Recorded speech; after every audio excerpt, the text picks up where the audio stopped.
இப்பவும் வீடுகள்ல ஷாக் அடிக்கிற பிரச்சனை அப்படின்னு நிறையவே இருந்துட்டு தான் இருக்கு. உங்க வீட்டுல உங்களுக்கு ஷாக் அடிக்காம இருக்கணும் அப்படின்னா இந்த வீடியோவை ஃபுல்லா பாருங்க. கொஞ்ச நாளைக்கு முன்னாடி ஒரு பெரியவர் மீட்டர் பாக்ஸை எனக்கு அக்னி மூலையில வச்சு கொடுங்க அப்படின்னு வந்து சொல்லியிருந்தாரு. எதுக்காக அக்னி மூலையில வைக்க சொல்றீங்க அப்படின்னு கேட்டதுக்கு, வாஸ்துப்படி வந்து மீட்டர்ல நெருப்பு வரும்பா, அதனால வந்து எனக்கு அக்னி மூலையில செட் பண்ணி கொடுங்க அப்படின்னு சொல்லியிருந்தாரு. இது ரொம்பவே ஒரு தப்பான விஷயம். மீட்டர் எங்க வைக்கிறீங்க அப்படிங்கிறது முக்கியம் இல்லைங்க, வாஸ்து பாக்குறது. மீட்டர்ல இருந்து நெருப்பு வராம பாத்துக்கிறது தான் நம்மளோட வேலை.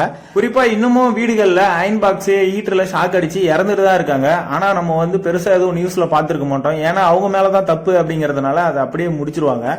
இன்னைக்கு இருக்கக்கூடிய டெக்னாலஜில ஷாக் அடிச்சாலோ ஷார்ட் சர்க்கியூட் ஆனாலோ சீக்கிரமா ட்ரிப் ஆகிற மாதிரி எவ்வளவோ டிவைஸ் வந்து வந்துருச்சுங்க. ஆனா வந்து அதை மக்கள் வந்து செலவு பண்ணி வாங்கி போடுறதுல வந்து ஆர்வம் காட்டுறது இல்லை அப்படின்னு தான் சொல்லி ஆகணும். இந்த வீடியோல ஃபியூஸ் கேரியரை எடுத்துட்டு டைரக்டாவே ஒயர் போட்டு கனெக்ஷன் கொடுத்துட்டு இருக்காங்க. இந்த மாதிரி வந்து பண்ணவே கூடாது. அதே மாதிரி இந்த வீட்டுல ப்ராப்பர் எர்த்திங்கோ இல்லைங்க. ஒரு வீட்டுல இன்வெர்டர் போகும்போது தாங்க இந்த ஒரு பிரச்சனையா வந்து பார்த்து வந்து கஸ்டமர் கிட்ட சொல்லிட்டு வந்துட்டோம். அவங்களுமே வந்து இந்த மாசம் முடியாது தம்பி, அடுத்த மாசம் மாத்திக்கிறேன் அப்படின்னு வந்து சொல்லியிருக்காங்க. ரொம்பவே கஷ்டமா இருக்கு அப்படின்னு சொல்லியிருக்காங்க. உங்க வீட்டுல இந்த மாதிரி இருந்தது அப்படின்னா கண்டிப்பா இந்த மாதிரி விடாதீங்க, மாத்தி வச்சுக்கோங்க. ப்ராப்பரா வந்து ஒயரிங்க வந்து பண்ணிக்கோங்க.